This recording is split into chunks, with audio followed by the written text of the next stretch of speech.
I think it's great that you're considering going back to therapy. I think that would be very helpful. Because you're the asshole. And I think that's great that you did rightly say to your brother, it's a me problem. I think the thing, though, is that it feels like you said that, but you didn't really believe that.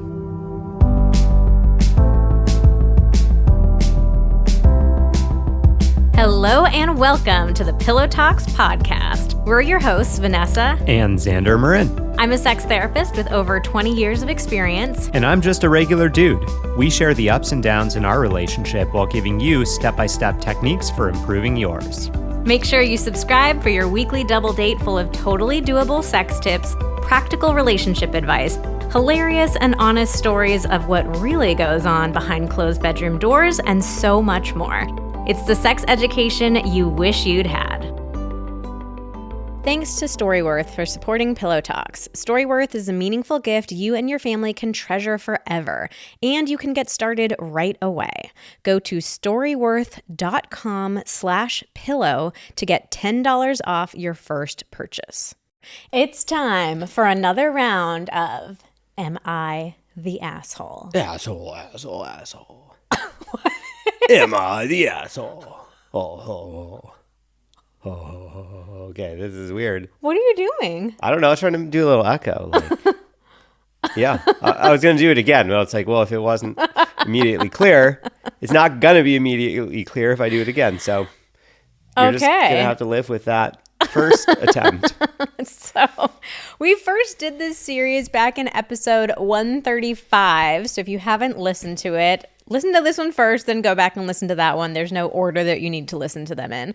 But this series is inspired by the Reddit thread, Am I the Asshole? And the whole premise there is people send in complicated situations of like, here's what happened, and I really cannot figure out in this situation, like, am I in the wrong? Is the other person in the wrong? What do I do? So we thought that thread was super interesting, and we thought, we get so many similar stories from our community, like we should do an episode where we give you our hot takes on who's the real asshole in this situation. So we decided for this episode to have a special theme of in-laws. Because who doesn't love in-laws, right? What? I mean, they're wonderful. I love my in-laws. I also love my in-laws, and in-laws can be real freaking tricky. And based on the response that we got when we put a question up on Instagram about this episode, a lot of you guys are struggling with your in-laws. So today we're going to break down some really, honestly, very fascinating questions and scenarios that got sent in by our community. And just to give you a little sneak peek at the behind the scenes of this episode, I went through and read all of these responses and decided which ones I thought would be most interesting for the episode.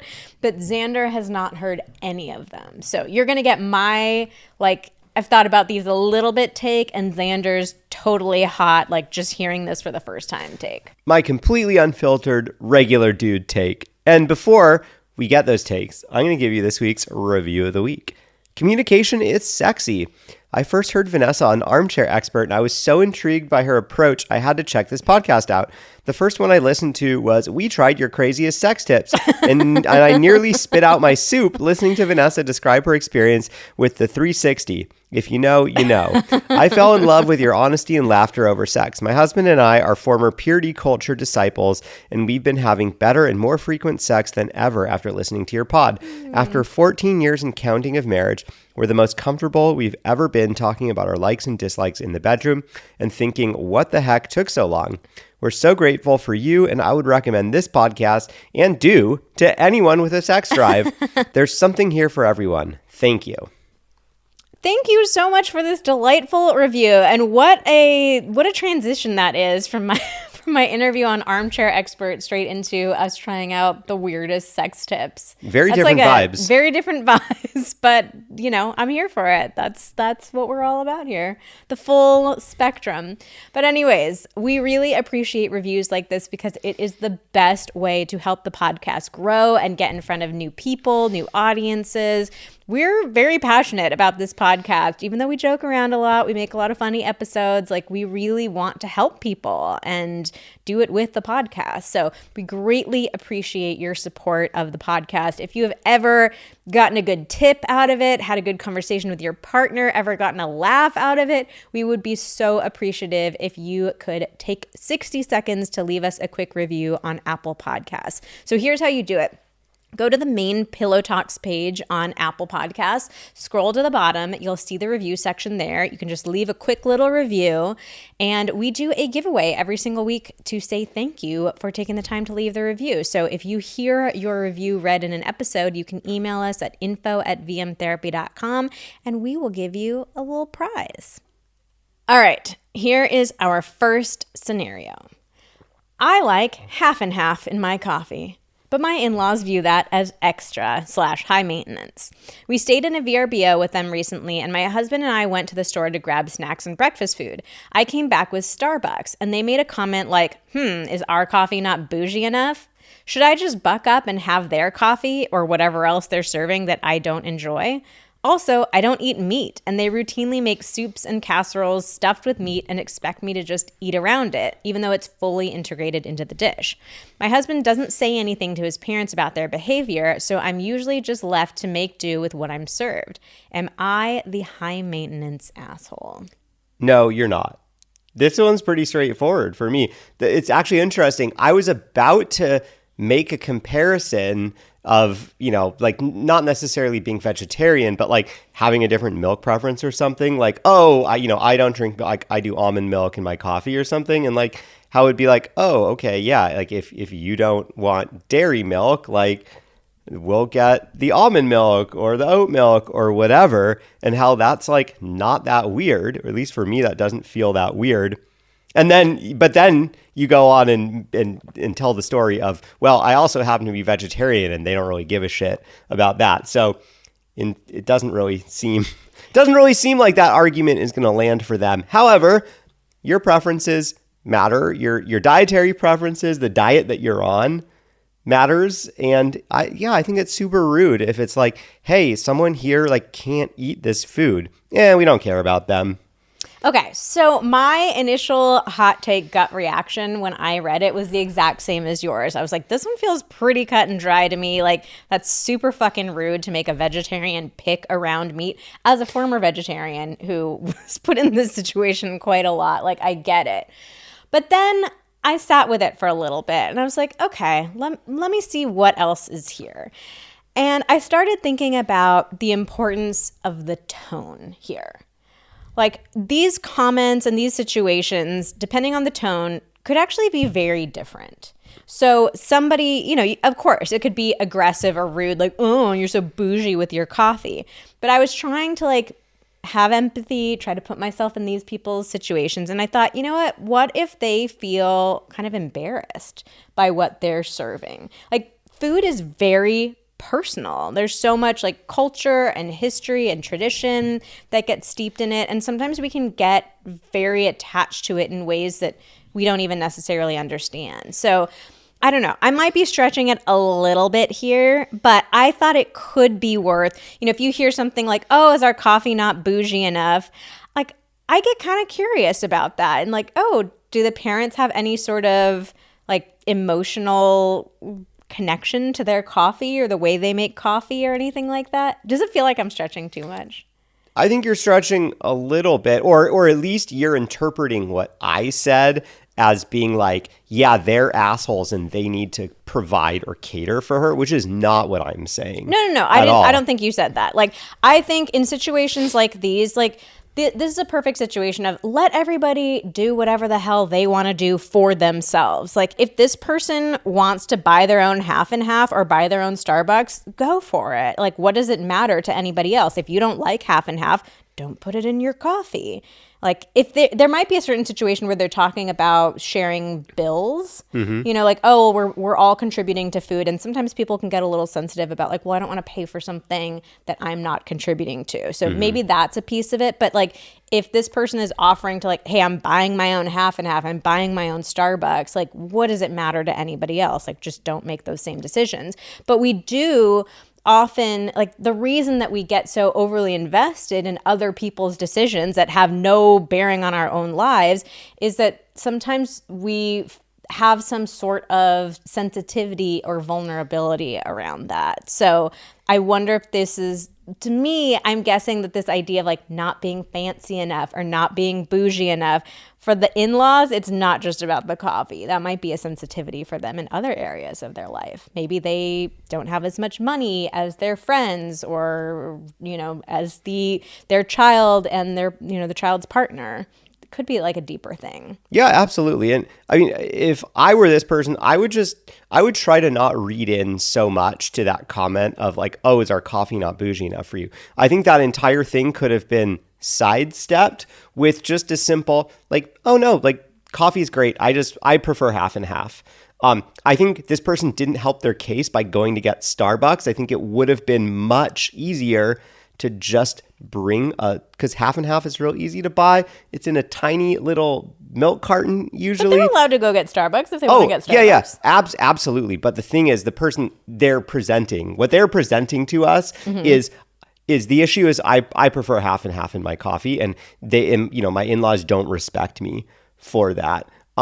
I think if that's the issue, there's a simple solution. Just bring a little bit of half and half with you. You're going out to the store, like buy the half and half. Then the conversation is not like, oh, is our coffee not good enough for you? It's just like, oh yeah, no, like coffee's great. This is, just like you prefer cream or sugar or whatever, like I prefer half and half.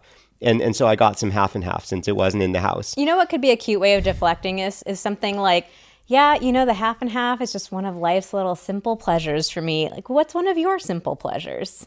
Like something like that, where you're turning it more into a conversation rather than like just immediately feeling judged. Yeah. No, the other thing I want to say is, dietary stuff does get tricky. And I think Vanessa and I can speak from experience here as, both of us are gluten-free. And I've been vegetarian and I've been vegan, which was real hard. Yeah, and gluten-free is an interesting one. There's a lot of judgment out there about it because there are lots of people that eat gluten-free like purely out of preference without any necessarily like medical rationale behind it. And then there's a big gray area. And both Vanessa and I are sort of in gray areas. Neither of us have celiac disease, but for me personally, like when I do blood tests, I show as like having moderate inflammation from gluten. And so for me, it's a choice of if I don't want to have that inflammation, if I want my digestion to work properly and to absorb all the nutrients from the food that I eat, I need to eat gluten-free. I'm not going to die if I eat gluten. I'm not going to get super sick. I'm just not going to feel great. So for me, I don't necessarily look at that as like everywhere I go, I need to expect or I should expect that someone has catered to me. Before I go somewhere, I either have a conversation of like, oh, is it possible to do this gluten-free, or should I come prepared with an alternative or something for me? And I think the same can be true if you know that you're a vegetarian and everybody else in the group that you're with eats meat. And, I think there can also be a generational thing too, where it's older people who are just like, I don't know anyone who's vegetarian. Why would you do that? That's like, and there can also be a cultural thing too. Like my Mexican grandma, when I was vegetarian for years, she would make me chicken, and like she just it's not meat. To her, like meat is beef and pork. Chicken is like not meat. Chicken is chicken. Yeah, and it wasn't being disrespectful. It wasn't being like aggressive or hostile. Like it just culturally, that's what meat meant to her. Yeah, and similarly, we don't expect her to have a gluten-free alternative for us all the time. Like she doesn't always know she doesn't really she just hasn't internalized like what exactly gluten is. And it's like, oh, like corn tortilla, flour tortilla. Well, they're both tortillas, like, but you can eat one and not the other. It's like she just doesn't quite get it. And that's okay. Like she doesn't eat that way. Other than us, she doesn't know anybody else that eats that way. So, we just make sure that we have an alternative ready when we go over there. Yeah. So I think going forward, when you're spending time with your in-laws, like have that conversation ahead of time of, hey, should I bring some vegetarian stuff for myself? Or do we want to make like is there a dish that, like a casserole is a great example of something like, oh, can we make 2 versions of the casserole where, one's vegetarian, one we add the meat to, or like, pull aside a little bit of the pasta and the veggies before, we finish it up.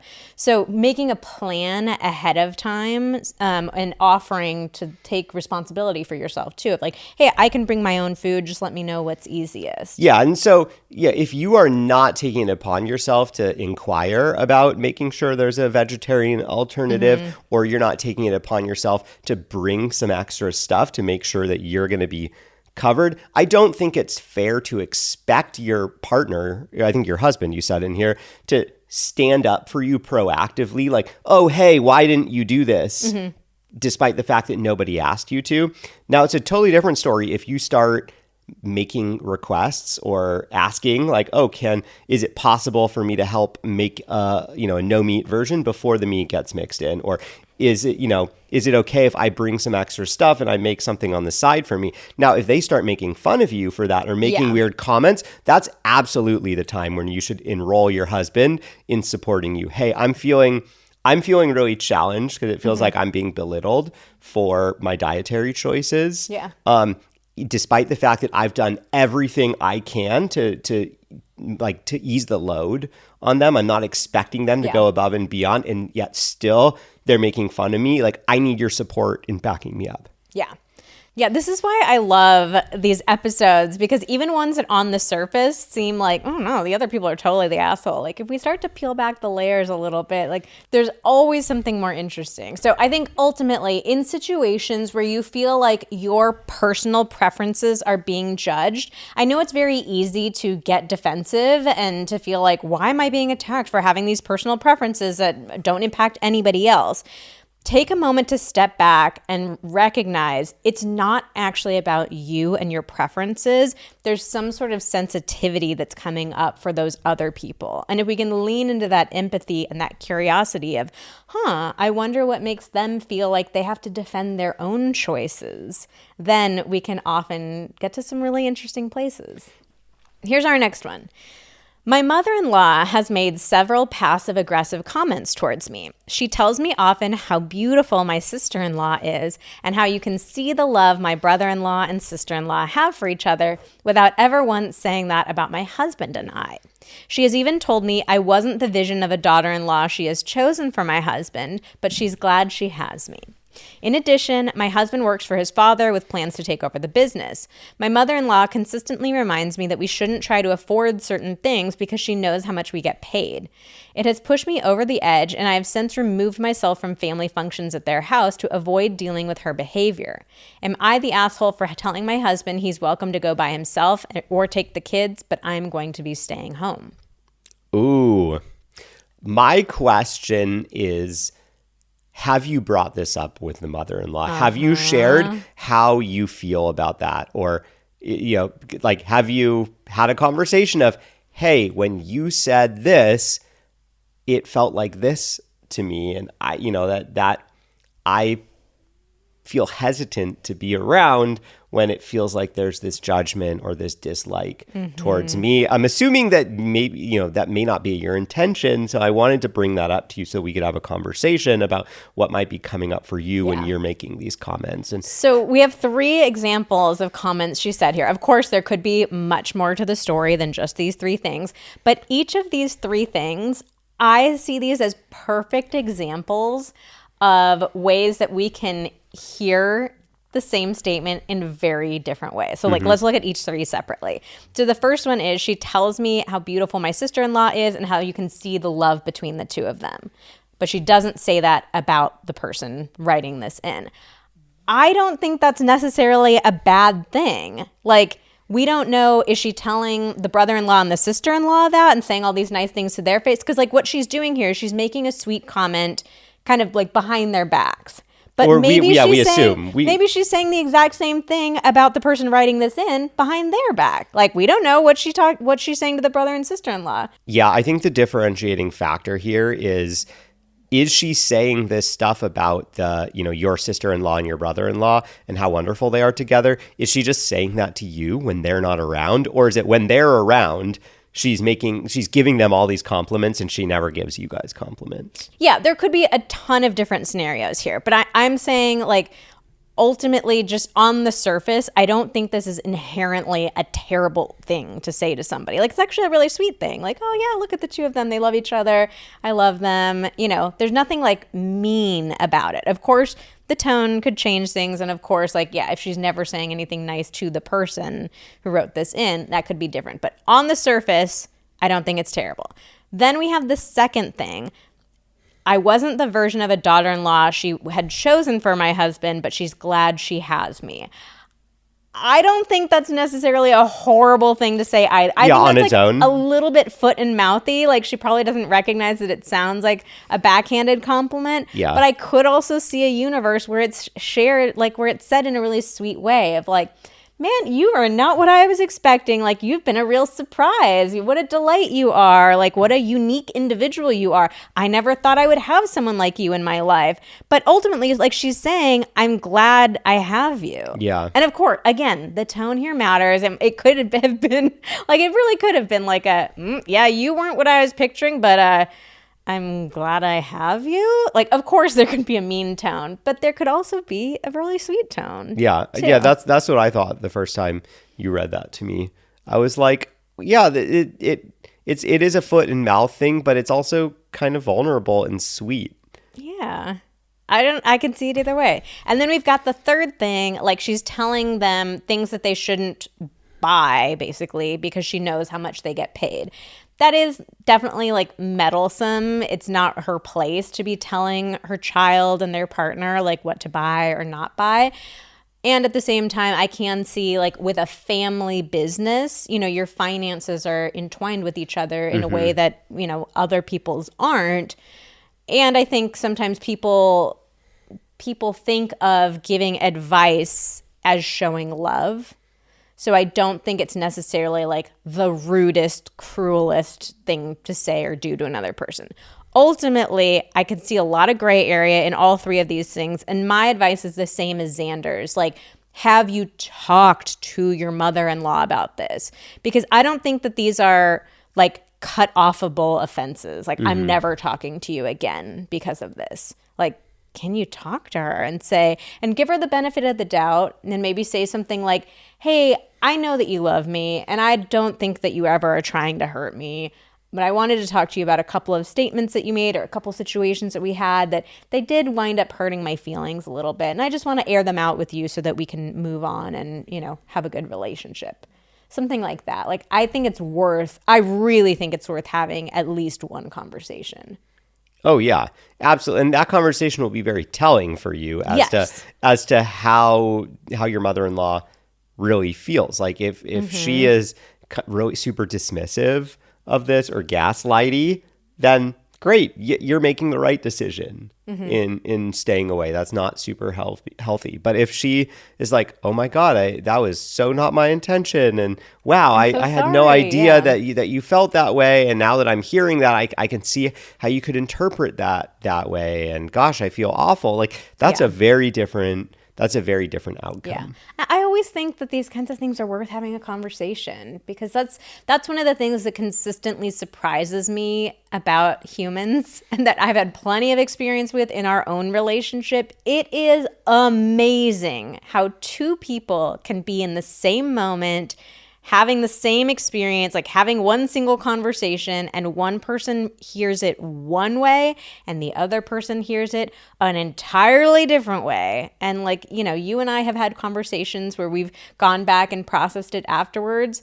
Like even this morning we had a conversation where I was like, I cannot fathom a universe in which your experience is the correct experience. Like, I feel so strongly about what I experienced, what I heard, what I remember. But the reality is, like, that is just human nature. We have really different experiences, and the intentions that we have are so often not picked up upon by the person that we're communicating with. And it's painful sometimes, and it's really frustrating, and it's really challenging, but it's just a part of being a human. So I think that if you have that conversation with your mother-in-law, let's say that she does. She's just a jerk about it. She did mean it in all these, assholey kinds of ways. Then I think it's very fair to draw a boundary around your own behavior and say, for my mental health, for my well-being, I am not going to have interactions with your family. And so in that sort of case, I do think it's perfectly fair to make a decision for yourself, but not make a decision about your husband, about the kids, or other people. So I don't think you're an asshole for telling your husband, you're welcome to go by yourself, you're welcome to take the kids, but I'm going to stay at home. That is a perfectly reasonable thing to request. Yeah, I do think, though, that the best way to do this, and this might be challenging now, given that you've already sort of drawn a bit of a boundary, or at least an unspoken boundary. So for you to do what I'm about to suggest may feel like you're walking things backwards. But I think the ideal way to do this, like Vanessa and I were saying, have that conversation with her, see how she responds or how she reacts. And if she is, responding poorly or in a way that feels like, okay, yeah, she really kind of has it out for me or just doesn't really care about me at all. I think then what you can say is you can set a boundary with her and say, please, I don't want to talk about money with you. I don't want you making comments about what we can and can't afford. That doesn't feel good for me. We are allowed to have different approaches to finances and make different decisions. Like, we're adults, and we would like to be able to make the decisions that I want to make for our family without judgment from you. Please don't make comments like that around me. If you do, I'm going to remove myself from the situation because that doesn't feel good. And, if there are other things in there too about it doesn't feel fair to be constantly hearing these really glowing things about, half of your family, but none about ours. Something like that. There are clear boundaries of, hey, if we get onto these topics, then I'm going to remove myself from the situation. Then when it happens, then you remove yourself from the situation so that they can see that there are consequences to the boundaries being crossed, as opposed to it being like, yeah, well, you actually really hurt my feelings over the last year and I've been stewing about it. And I just kind of decided unilaterally, I'm going to cut you guys out. Yeah. Before we go any further, we want to tell you a little bit more about our podcast sponsor, Storyworth, because we love Storyworth personally, and we really appreciate that they let us bring you Pillow Talks absolutely free of charge every single week. So, heads up. Did you realize it is Mother's Day this weekend? Uh-oh. What are you doing? You have your gift ready? I think a lot of people leave it till the last minute. And then it's like you're scrambling for a gift. You get something crappy at the drugstore. Mom's disappointed. Well, we have a better option for you, 1,000 times better. It is called Storyworth. Storyworth helps you preserve precious memories and stories from your loved ones for years to come. So here's how it works. Every week, Storyworth emails your loved one a thought-provoking question, and you can actually help pick this. So we have used Storyworth personally. We got both my mom and my dad Storyworth, and they both absolutely loved it. So we got to go back in the back end and pick the questions that we wanted them to answer. Then the questions get emailed out to them, and they just need to fill in their little response. So there were questions like, what fascinated you as a child? And what were you like when you were 30? Just questions that you honestly wouldn't think to ask yourself. Then they fill this out for an entire year. And at the end of the year, Storyworth compiles all of these stories. You can also choose to do photos as well. And they create this beautiful keepsake hardcover book that you will be able to share and revisit for generations to come. You can even get a copy of the book yourself. You can get a ton of copies, pass one out to everybody. I know for myself personally, these keepsake books are priceless. They're so invaluable to have this beautiful collection of stored memories and stories. Families love Storyworth. That's why it has more than 25,000 five-star reviews on Trustpilot, with millions of stories preserved since they were founded over 10 years ago. Give all the moms in your life a unique, heartfelt gift you'll all cherish for years, Storyworth. Right now, save $10 on your first purchase when you go to storyworth.com/pillow. That's storyworth.com/pillow to save $10 on your first purchase. Okay, let's go on to the next one. This is a very interesting one. Am I the asshole for telling my brother how I honestly feel about his marriage/decision to marry his now wife? He's in his late 20s, she's mid-20s. They both do not live outside of the family home, and she's his first super serious relationship. She posted some very skanky videos of herself at their joint bachelorette party in Vegas, and I immediately saw even more red flags.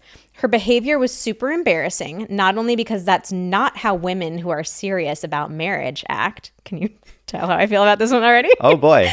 But because the extended family, who I hold in very high regard, saw what she posted. Basically, she was in a dress much too short, and she shook her ass for the camera and posted it on her IG stories and added it to her highlights. Anyways, they got married, and I kind of stopped talking to him/them unless required. I just had nothing nice to say, to be honest. My brother brought it up one night when he came over to talk, and I laid all my cards out and broke down and cried and said I was disappointed and hurt, but that it was a me issue. I also let him know that despite it seeming like everyone approved and supported him, that wasn't the case, and it sucked because I was the only one being honest about all of this. I told him in a few years I might be interested in having a relationship with his wife, but at the moment she's just not the type of person I would be friends with. I just truly, honestly, and with my whole heart believe that who you have around you is a reflection of who you are, and that's why I have people out of my life, blood or not. Now shit is not the same, and I'm grieving what was. We were very close, and now we feel like distant relatives. Honestly, this whole ordeal is making me consider going back to therapy because it has that much of an effect on me, and I cry at least once a day about this. My mom told me that her parents know I don't like her and kind of hate me now. I didn't go looking to make enemies of people I might end up having to see at a Christmas party, but I did tell my mom if they ever want to have a sit down, I will gladly have one since I have the receipts of it all and will happily back up everything I've said. Oh, wait, what? Wait, you want to sit down with your sister-in-law's parents to show them how much of a skank she is? Yeah. Oh, so you want to turn her parents against her too? Yeah. Wow, okay. All right, what's your gut check here? Who's the asshole? I think it's great that you're considering going back to therapy. I think that would be very helpful. Because you're the asshole. And I think that's great that you did rightly say to your brother, it's a me problem. Uh-huh. I think the thing, though, is that it feels like you said that, but you didn't really believe that. You said that because you thought that was the right thing to say. In fact, it very much is a you problem. Mm-hmm. But you, I think, inside are really struggling with whether it is a you problem or if everybody else lived their life the way I wanted them to, then everything would be so much better. Yeah, I think there is a lot of judgment in your question here. Like, to say that's not how a woman who is serious about marriage acts, like, I've worn some skanky little short dresses. I've shaken my ass. What is the path of shaked? I've shaked my ass. Shook. I have shook my ass, and I am very serious about my marriage. Mm-hmm.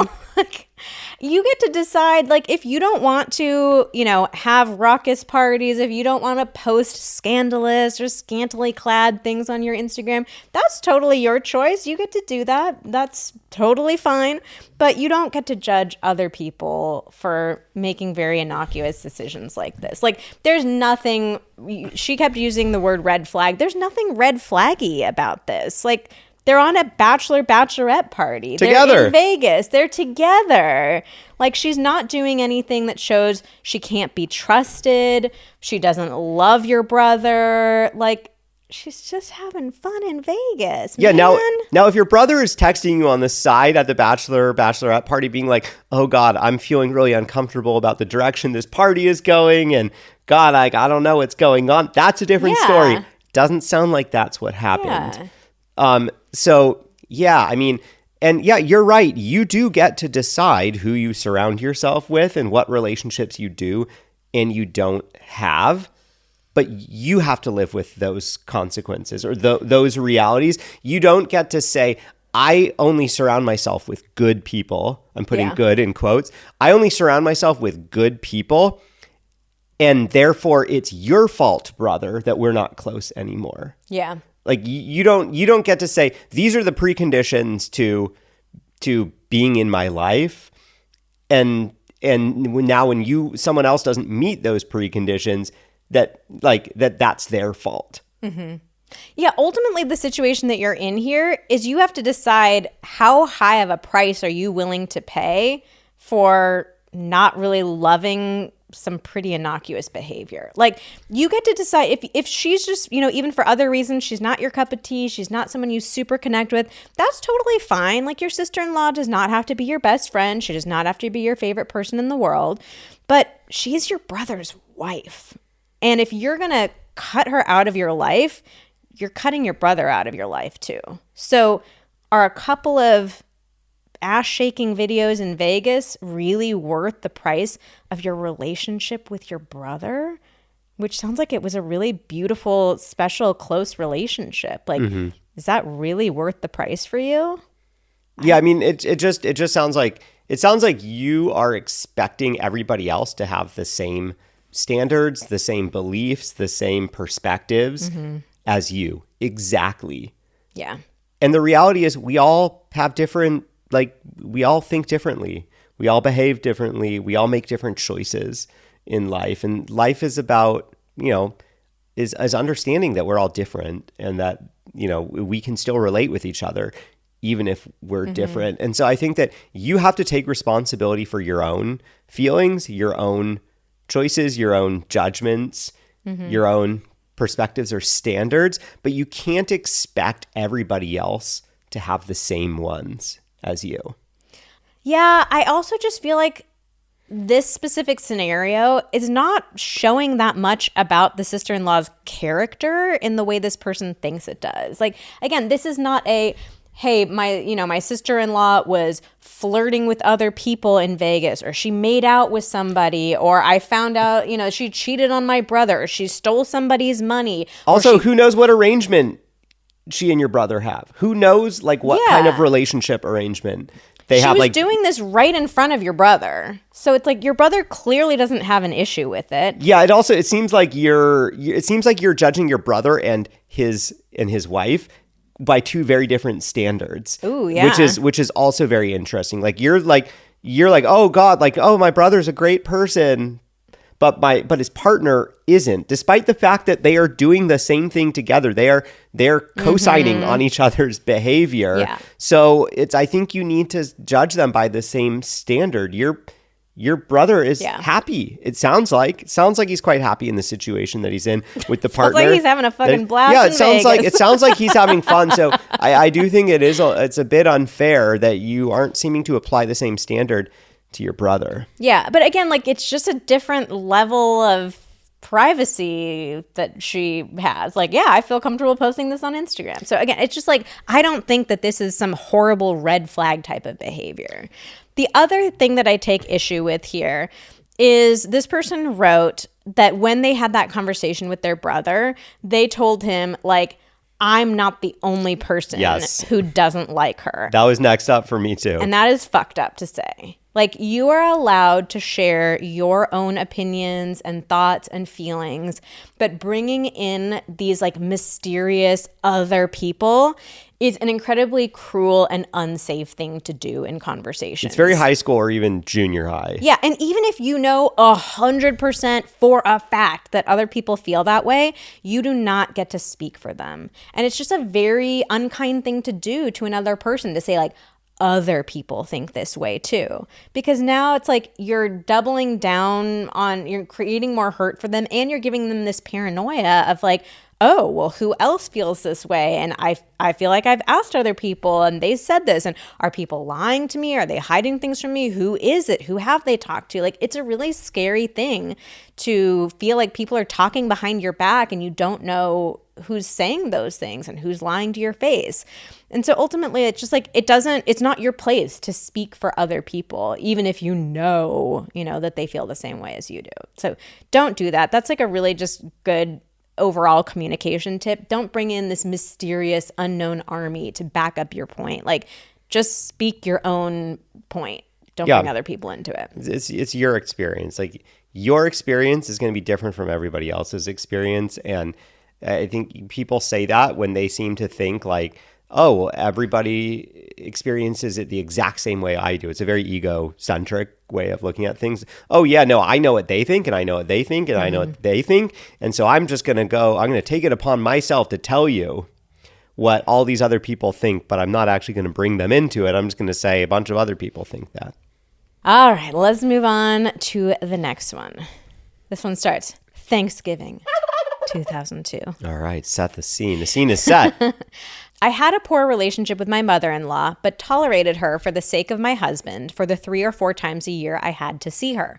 My past tense language is deliberate. Ooh. The writing on some of these cracked me up. Okay. The conversation is going on around the dinner table, including my 9-year-old niece. My brother-in-law says something about a former teacher. My mother-in-law says, oh, she married a offensive term for an indigenous person. Ooh. I snapped. Whoa, that's extremely rude. We don't say that. She got up from the table and stormed away.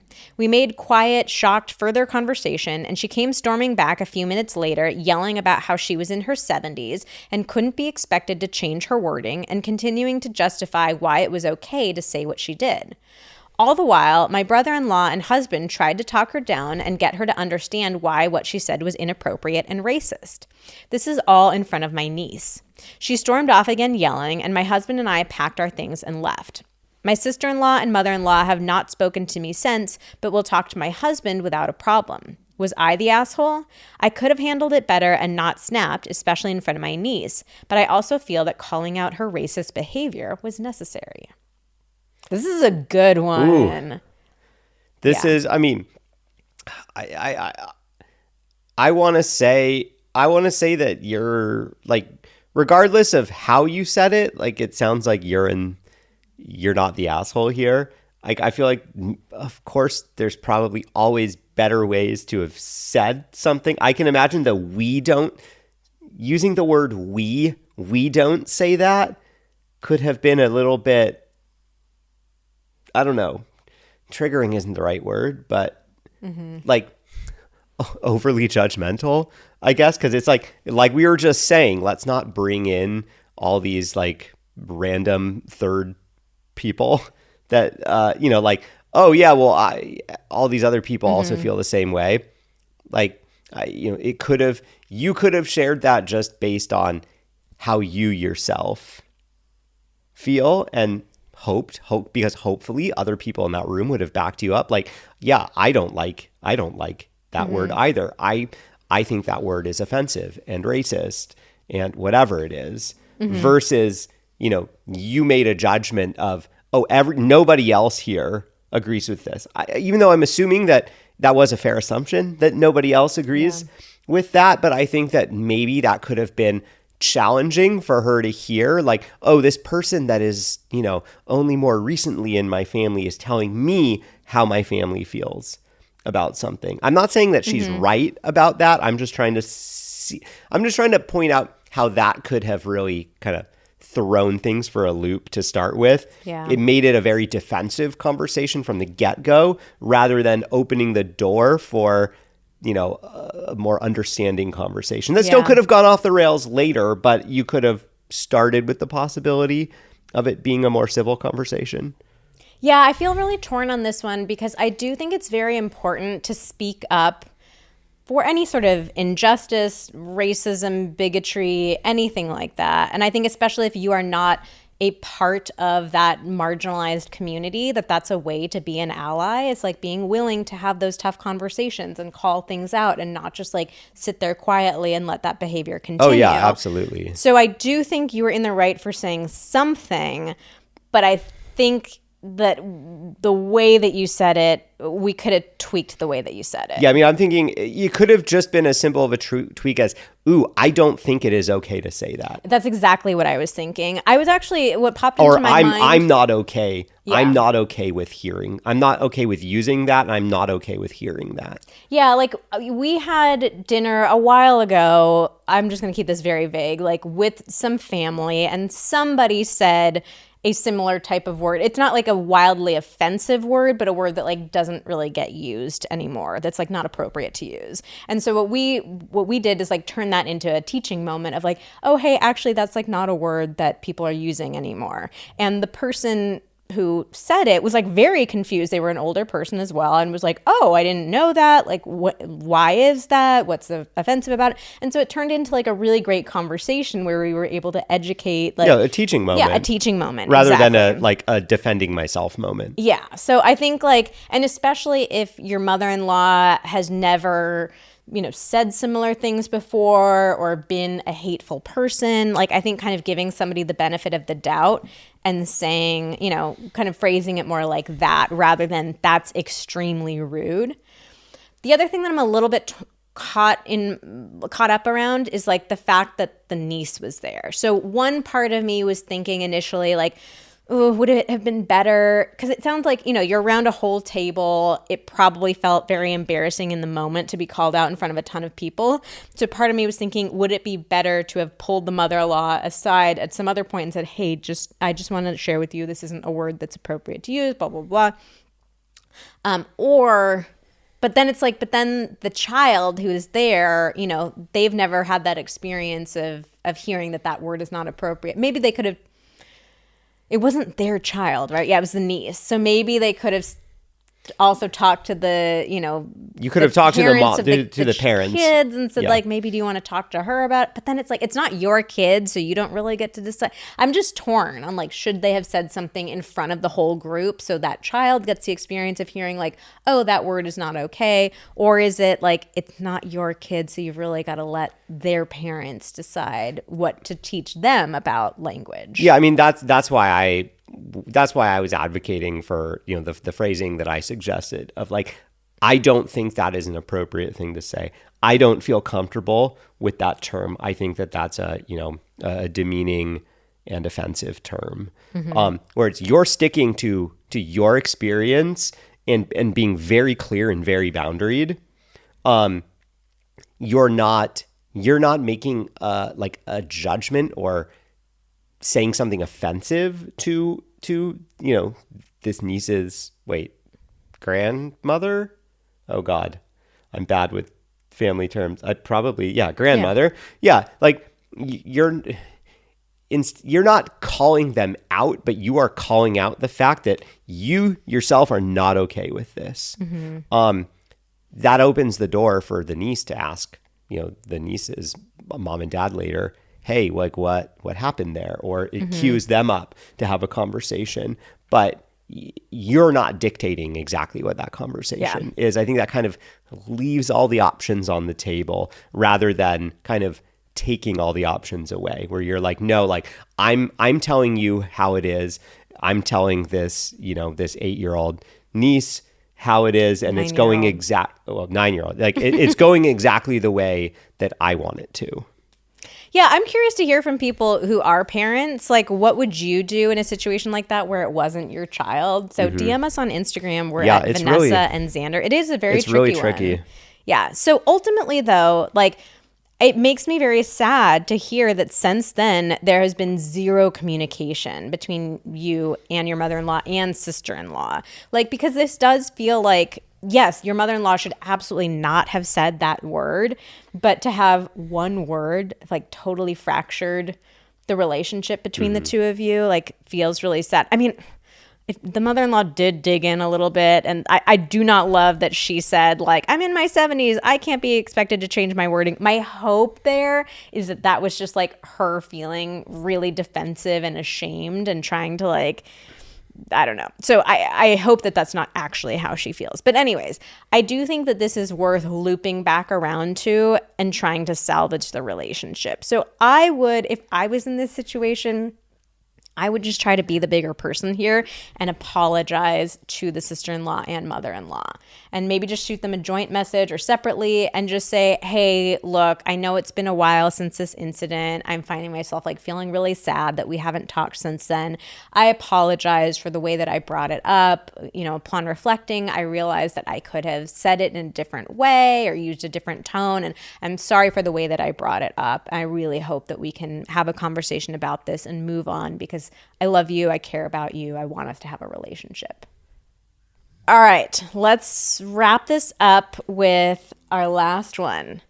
My mother-in-law is a kleptomaniac. Oh. And on top of this, constantly leeches off my wife. Most days she will ask for small amounts of money ranging from tenner to 50 pounds. I've got a Brit here. A Brit, yeah. A tenner. And my wife will always send it to her because she's my mom and I can't say no. We can't let her mom in the house when we are not around because she will take things such as money or small belongings and deny it if we ever accuse her.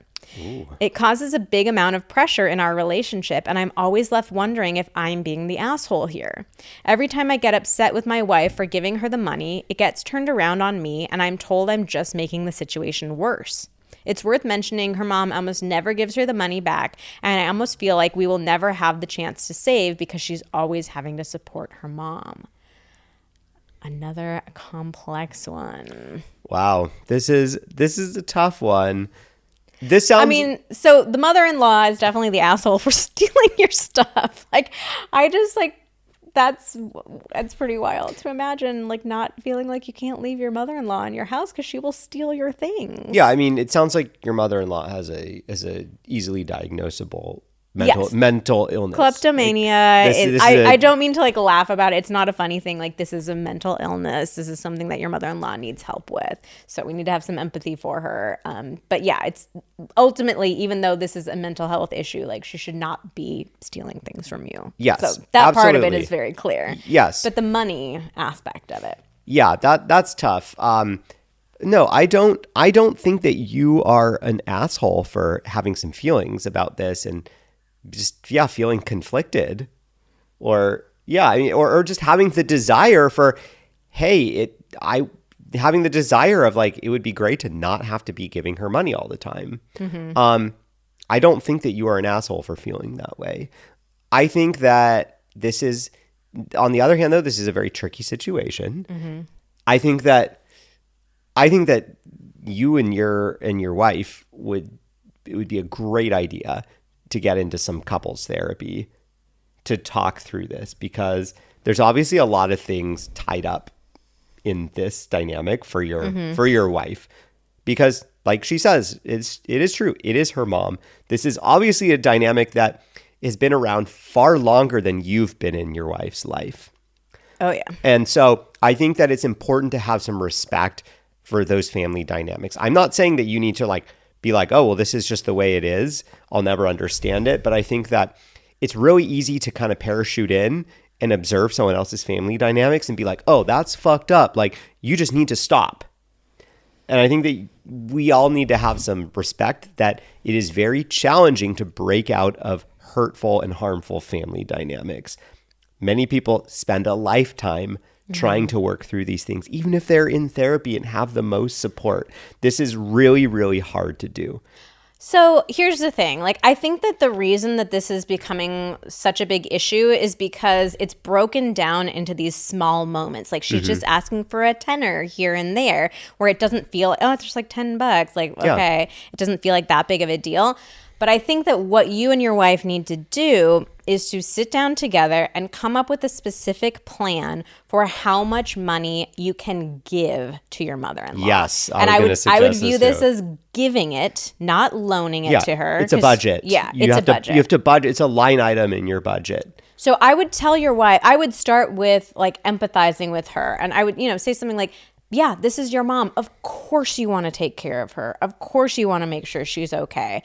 I am happy for us to support your mom, but I want us to come up with a specific plan for how we are going to do that. So I would look at your budget and say, okay, we've got an extra $50 a month or an extra $100 a month or whatever it is. And in that conversation, I would also talk about the savings, because they mentioned at the very end, like, I feel like we'll never have a chance to save. So that should be a part of the budget conversation too. How much do we want to set aside for savings every month? Okay, if we want to set aside $200 for savings, then that means we can only give $50 to your mom, or, you know, whatever the specific numbers are. I'm obviously just making things up here. So come up with a specific budget of how much money you can give to the mom, and then communicate that to the mom too. Hey mom, we love you. We want to take care of you. We have this much money per month that we're just going to give you as a gift. You can spend it however you want, but that is the limit of what we can give to you. So you're giving it to her on a monthly basis rather than her coming to you guys whenever she wants money. Yeah. Alternatively, you don't have to tell her, oh, I'm going to give you up to 200, or I'm going to give you 200 this month, or whatever the number is. Alternatively, you could say like, okay, well, what is our budget for this month, or what is our budget for the year? And you keep track of how much you're giving her. And once you hit that, you go, you know what, I'm really sorry, like this isn't in our budget anymore. You know, something. Interesting. I kind of lean more towards just like making it clear to the mom, like straight up, right in front. Because I think the mother-in-law probably thinks she's being a little bit sneaky by like, oh, I'm just, just a little tenner here and there kind of thing. But if they kind of tell her like, we know the game you're playing. Okay, we can give you some money. We do want to take care of you. And also, I want to be clear in saying you don't have to give her any money. Like, I do get that this is complicated with parents, especially when they get older. We feel like, like you do, this is a whole other episode, like the obligation for taking care of parents. But I just want to say, like, you never have to do anything. Like, you guys could decide, like, we can't give mom money anymore. Or like maybe you feel like you're enabling her by giving her money in certain ways. Like, so I just want to make that clear. But I kind of lean more towards making it more clear and upfront to your mom and saying, because then it gives you the control and the authority back. So rather than her like, oh, I want money, oh, I want money, oh, I want money. Oh, no, sorry, mom, you like hit the limit that you didn't know about. Like just coming straight to her and saying, we are giving this to you. This is your allowance for the month. There is no more after that. But, do with this what you want. Yeah, no, I totally agree. And I was going to make that same suggestion about budgeting it all out. I would venture a guess that you and your wife don't have a super clear, well-defined budget yet, because you don't have a clear like, oh yeah, well, this is our savings goal. This is what we want to set aside each month, or this is what we want to set aside each year. And, hearing that your wife is just saying, oh, well, it's just a little money here or there, implies to me that you guys don't have a clear thing laid out. And I think that this can be a stumbling block for a lot of couples. When an issue like this comes up, it can be really hard to key in on how to handle this issue because you haven't done this broader budgeting exercise yet. And it can feel like, oh, well, I don't want to do that budgeting thing. So then we kind of dance around the issue of, okay, well, how much is enough to give to the mom? Whereas if you were to get both partners totally enrolled in, hey, like, this is how much we want to be setting aside, or this is how much we need to be setting aside in order to retire, in order to go on the vacation that we want to go on, in order to buy the house that we want to buy. It's so much easier when you both get on board with, all right, what is it? What are our goals? What do we want to be able to do? How much money do we need to do that? Okay, how much do we need to be setting aside? All right, now that we know how much we need to be setting aside, let's look at what is left and apply that to the expenses that we have. And you can pretty quickly get to a general sense of, all right, so this is how much is left in there, or there isn't anything left in there. And, the numbers really don't lie as much as our minds do when we're trying to kind of do this all in our head. So I think that is such an easier way. I know it'll take some more work, and it's a whole other project that you have to do. But if you can get on the same page about what it is that you are trying to achieve, then it becomes a lot clearer of like, oh, okay, yeah, right now, God, we're giving her triple what we have available to give her to be able to hit these savings goals that we need to be able to retire, or to even to be able to support the mother later on in life. And so it's just going to make it so much more clear around like, okay, yeah, this is what we can do. This is what we can't do.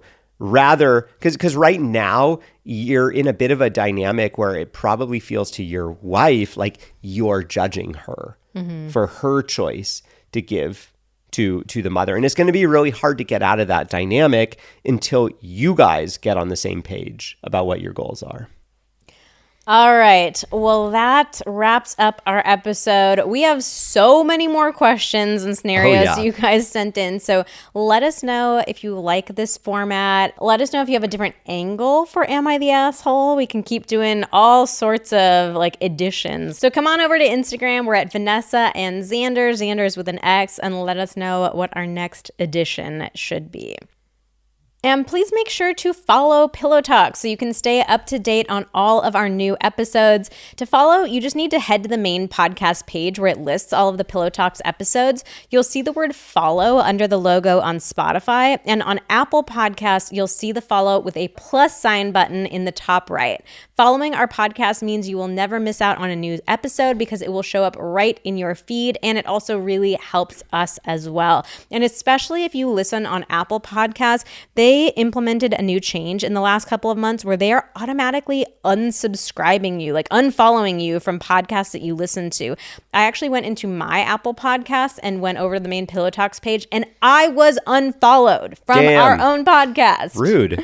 So even if you feel like you have done this before, please just take one quick second to double check that on Apple Podcasts. It really makes a big difference. All right, well, that's all for today's episode of Pillow Talks. Thank you so much for listening. Join us again next week when we talk about what to do when it's been a while since you last had sex in your long-term relationship.